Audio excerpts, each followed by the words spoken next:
Hey everyone, it's Crystal here. I am with my good friend Toan Lam. As you know, this channel is called Crystal Clues. It's clues to help you live your best life on and off stage. Hi Toan. I'm so happy that you're doing this because we were here in my home. We're here in my home, by the way. Yeah, we're in your bedroom. Yeah, in Russian Hill. Quick fact about this home is that it was actually one of the cutaways for Joy Luck Club. Oh wow! So how fortuitous, because you and I are Asian Americans. Yes. We're in media. Yes. And but very few Asian American broadcasters out there that, anyway, okay. Yeah, but that's kind of cool. It's just neat that such an iconic movie was shot right here in your apartment. Yeah. Anyway. And we brainstormed the name Crystal Clues here. Yes. So this is the birthplace. This is the birthplace of Crystal Clues as a brand. Anyway, I wanted to ask you, because you're a spiritual friend of mine, you introduced me to Palo Santo, meditation, and a lot of the people out there who follow my channel are interested in pageant preparation.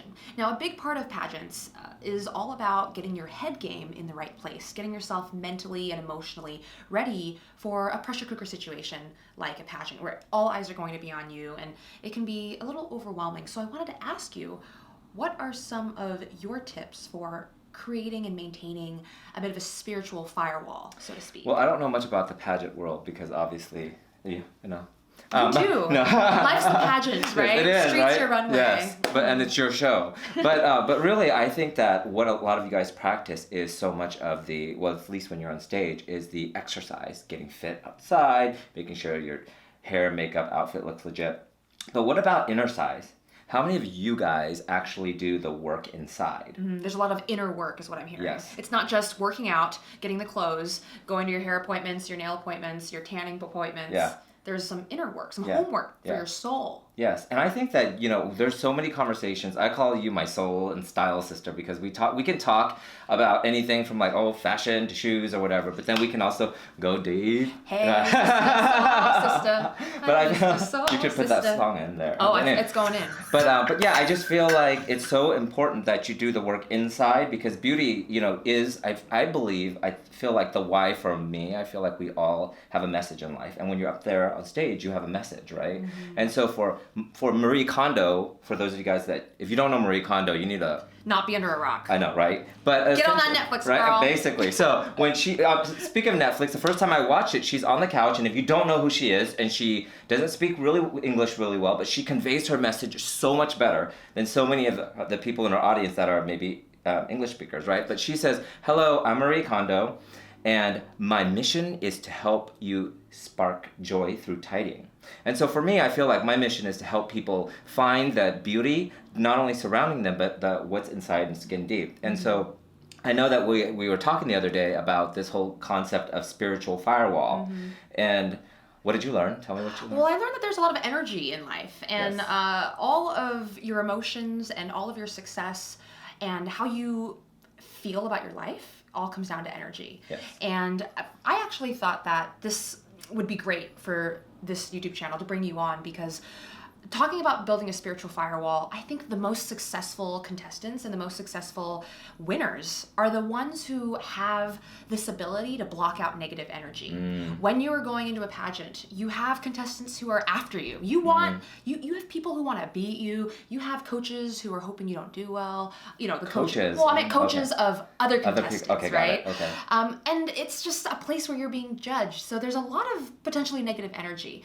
But the most successful candidates are really the ones who figure out a way to inoculate themselves from all of that negativity. Mm-hmm. The ones who really make it are able to somehow have a resilience. Yeah. And that's what I wanted to ask you about. So it's sort of like a mind game, right? And so I think that when you're on stage, when you're asked a question, you could either crack when you're so nervous with other people, like looking at you, or you could just, be grounded, be focused on the question at hand, and then focus on the best way and what feels most authentic to answer that question. I used to run cross country, and I remember when I'm running, I never looked back at the contestants, because guess what? When you look back, you lose seconds. And then your mind starts playing tricks and games on you, right? So It's the same thing here. Yeah. Don't look back, don't look at other people. Instead of thinking about being judged, rather say, I want people to see me in my best light. Mm-hmm.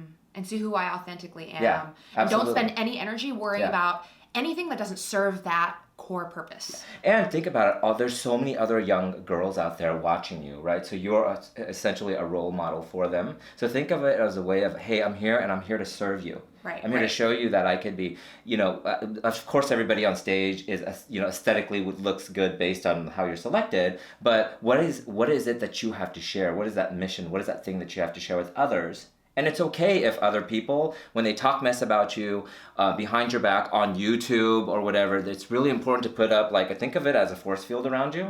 And just say, you know what, it's not going to penetrate this. And literally think about this. I think of a white light just around me. Like an orb.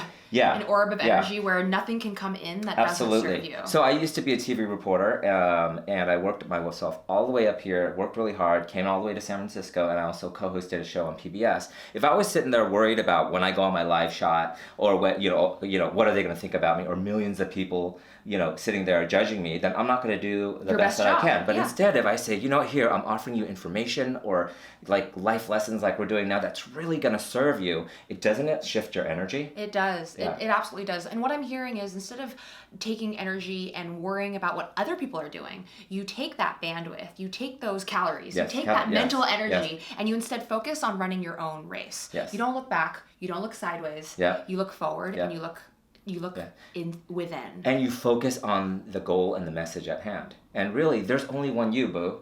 And whether you win or not, I know that it's a big deal to win, but it's really like who you've become throughout the process. And if you become and you bud and you share that with people, then that's what's going to radiate and really connect with people. Because, I'm sure that, you won Miss California. And suffice it to say that, yes, I think if somebody Googled you, they're like, oh, she's pretty on the outside, right? But really, there's many people that may be less pretty or more pretty. There's always going to be somebody prettier or smarter or whatever than you, but there's only one you.